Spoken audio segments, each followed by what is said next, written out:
બહુ જ કન્ફ્યુઝન. જ્યારે આઈવીએફ કરાવવું હોય ત્યારે આપણે એવું જ છે કે ભાઈ ડૉક્ટર તમારું સક્સેસ રેટ શું છે. વારે ઘડી આપણે કંઈ બી ક્યાંક ને ક્યાંક ગૂગલ પર સર્ચ કરીએ અને આપણે જ જોવા માંગે કે જેનો સક્સેસ રેટ સૌથી વધારે હોય ને ત્યાં જ જતો રહો.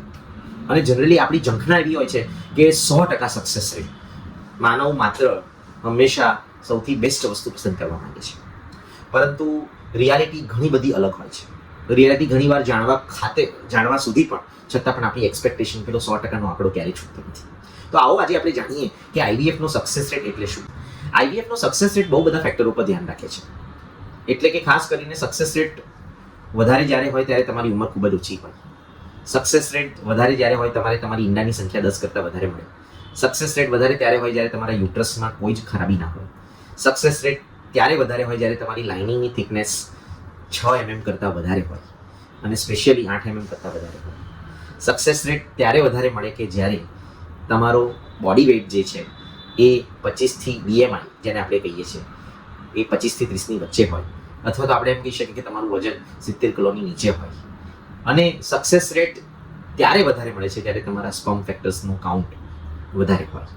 તો આ બધી વસ્તુઓ પર આ ડિનોમિનેટર જેને કહીએ છીએ આપણે વિભાજક, એટલે આ બધી વસ્તુઓ પર બહુ ઇમ્પોર્ટન્ટ રાખે છે. એટલે કે આપણે સમાજમાં ક્યારેક કોઈકને પૂછીએ કે તને પહેલી સાયકલમાં સક્સેસ રેટ મળી ગયેલો, પણ તમને એ ખબર નથી કે આમાંથી એ યંગ હતી, તમે 40 વર્ષ કરતી વધારે ઉંમરના છો, એની ચામડી પાતળી હતી, તમારી ચામડી જાડી છે. આ બધી જ વસ્તુઓ પર આપણે ગૌર કરવું જોઈએ અને ઇન્ડિવિજ્યુઅલ સક્સેસ રેટ પર આપણે ખાસ કરીને કહેવું છું.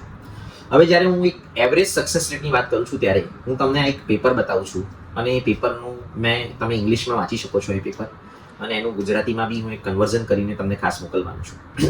અહીંયા એવું કહેવામાં આવ્યું છે કે આઈવીએફનો સક્સેસ રેટ કેટલો, તો ખાસ કરીને એવું કહે છે કે જ્યારે 35 વર્ષથી ઓછી મહિલાઓ, 35 વર્ષથી ઓછી, હું ઇન્ડિયન ફિમેલમાં એવું કહીશ કે 33 વર્ષથી ઓછી મહિલાઓ, જ્યારે એમના ગર્ભાશયની કોથળીની અંદર ફ્રીઝમાંથી કાઢીને 5મા દિવસના એમ્બ્રિયો, જો 100 જણ લોકો, જે લોકો આઈવીએફ કરાવતા હોય એ 100 જણ લોકોના યુટ્રસમાં, જેના યુટ્રસની અંદર કોઈ તકલીફ નથી અને એમની અંદરની લાઇનિંગ ચોખ્ખી છે, કેવિટી ચોખ્ખી છે અને એ 6 mm કરતાં વધારે હોય, અને જો મેક્સિમમ એક કરીને 4 વાર એમ્બ્રિયો ટ્રાન્સફર કરવામાં આવે, એટલે દરેક મહિને એક એમ્બ્રિયો ટ્રાન્સફર કરવામાં આવે.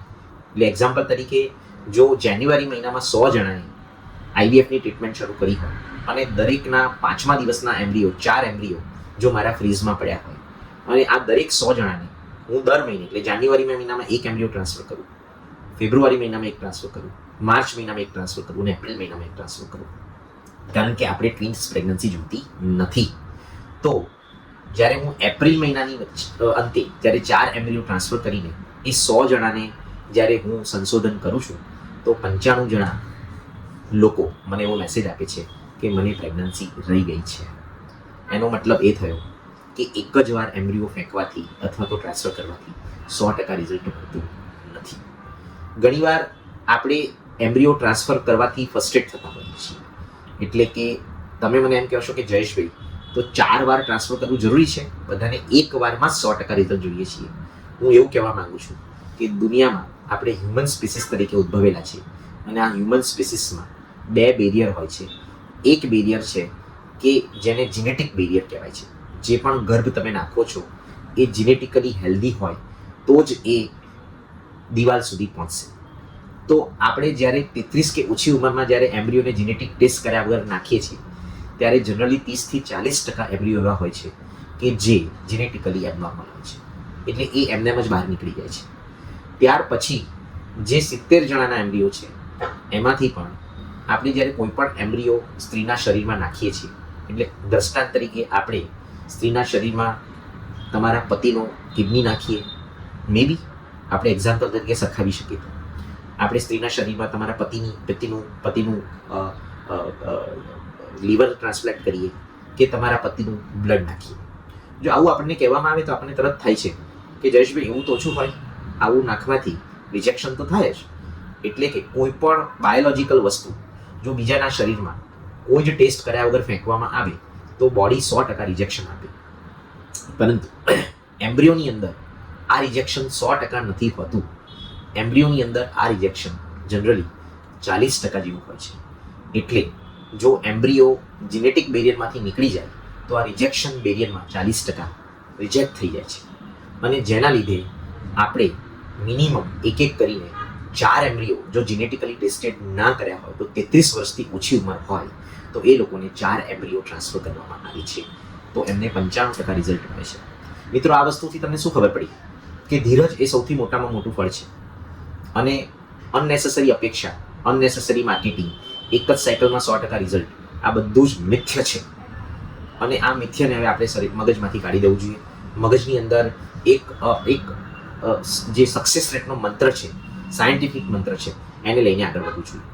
હવે આ જ વસ્તુ જ્યારે તમારી ઉંમર 35 વર્ષ કરતાં વધારે હોય, ઇન્ડિયન ફિમેલમાં 33 કરતાં વધારે હોય, ત્યારે તમને 5 કે 7 એમ્બ્રિયો એક બાળક પેદા કરવા માટે 100 જણાને જોઈએ છે. એટલે એક્ઝામ્પલ તરીકે હું જાન્યુઆરી મહિનાથી જો 35 વર્ષથી મોટી સ્ત્રીમાં મારે બધાને બાળક આપવું હોય તો હું એક કરીને જો હું બાળક ટ્રાન્સફર કરું તો મને 5 થી 7 બાળકો જોઈએ છે. મિત્રો, મને ખબર છે કે 5 કે 7 વાર ટ્રાન્સફર કરવાનું જો કોઈ પણ કપલ ઇન્ક્લુડિંગ હું અને મારા પત્ની પણ જો આગળ જઈએ અને કહેવામાં આવે તો અમે પણ ક્યાંક ને ક્યાંક સાયકોલોજીકલ થાકી જઈએ, ફાઇનાન્શિયલ થાકી જઈએ.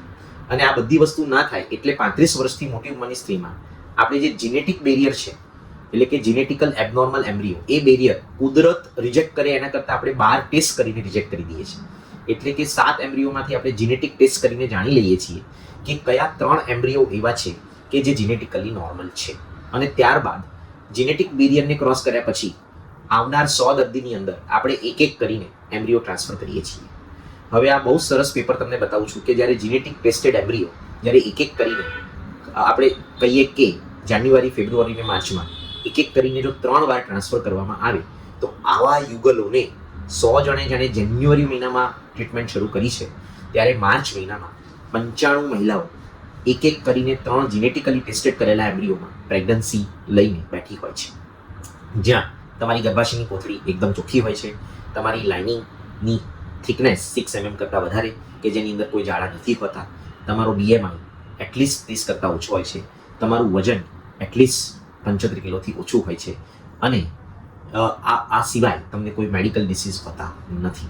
તો મિત્રો, તમને હવે ખબર પડી ગઈ છે કે જો જીનેટિક ટેસ્ટ કર્યા વગર જો આપણે 2 ઉંમરના વ્યક્તિઓ જોઈએ છે, 33 થી ઓછા અને 33 થી વધારે, જેમ 33 થી ઓછા ત્યાં તમને 4 એમ્બ્રિયો એક કરીને મૂકવામાં આવે, અથવા તો જે દર્દીઓને ટ્વિન પ્રેગ્નન્સી માટે કોઈ પ્રોબ્લેમ નથી એ લોકોને 2-1-1 અથવા 1-1-2 આવી રીતે સ્ટ્રેટેજી કરવામાં આવે. કારણ કે જો તમારી સ્ટ્રેટેજી ફક્ત 2+2 વાર મૂકવામાં આવે તો આવા કન્ડિશનમાં સ્ટ્રેટેજી, બીજી જે સ્ટ્રેટેજી મેં તમને સમજાવી 1-2-2, 1-1-2 અથવા તો 2-1-1, આનો રિઝલ્ટ વધારે છે.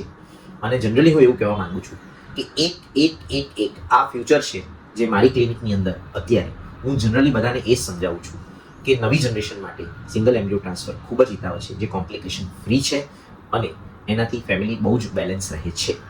અને જે સ્ત્રીઓ 35 વર્ષથી વધારે છે એ સ્ત્રીઓમાં જીનેટિક ટેસ્ટ કરીને એક કરીને 3 એમ્બ્રિયો જો 100 જણાને 3 મહિના માટે ટ્રાન્સફર કરવામાં આવશે તો તમને ઓલમોસ્ટ 95% રિઝલ્ટ મળે છે. Thank you.